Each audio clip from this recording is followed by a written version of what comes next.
రామాయణంలో అసలు విలన్ రావణుడు కాదు, కైకేయి పనిమనిషి మందార. రాముడి తండ్రి దశరథుడు ఒక యుద్ధంలో గాయాల పాలవుతాడు. శత్రుల చేతుల్లో చావు బతుకుల మధ్య ఉన్నప్పుడు కైకేయి రథం మీద వచ్చి దశరథుడిని కాపాడుతుంది. తన ధైర్య సాహసాలు మెచ్చి తనని పెళ్లి చేసుకొని కైకేయికి 2 వరాలు ఇస్తాడు. ఈ 2 వరాలు నువ్వెప్పుడైనా అడగవచ్చని కైకేయికి మాట ఇస్తాడు.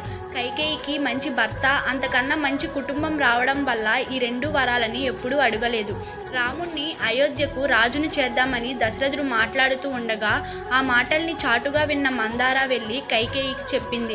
మంచి శుభవార్త చెప్పావని కైకేయి మందారాకి నెక్లెస్ కూడా ఇచ్చింది. అప్పుడు మందార కైకేయితో ఇలా అంటుంది, ఓ కైకేయి, రాముడు అయోధ్యకు రాజు అయితే మిమ్మల్ని గాని మీ కొడుకును గాని ఎవరు పట్టించుకోరు. భరతుడు అయోధ్యకు రాజు అయితే తప్ప అని కైకేయి మైండ్ మొత్తం పొల్యూట్ చేస్తుంది మందార. మిగతాది పార్ట్ 2లో తప్పకుండా చూడండి.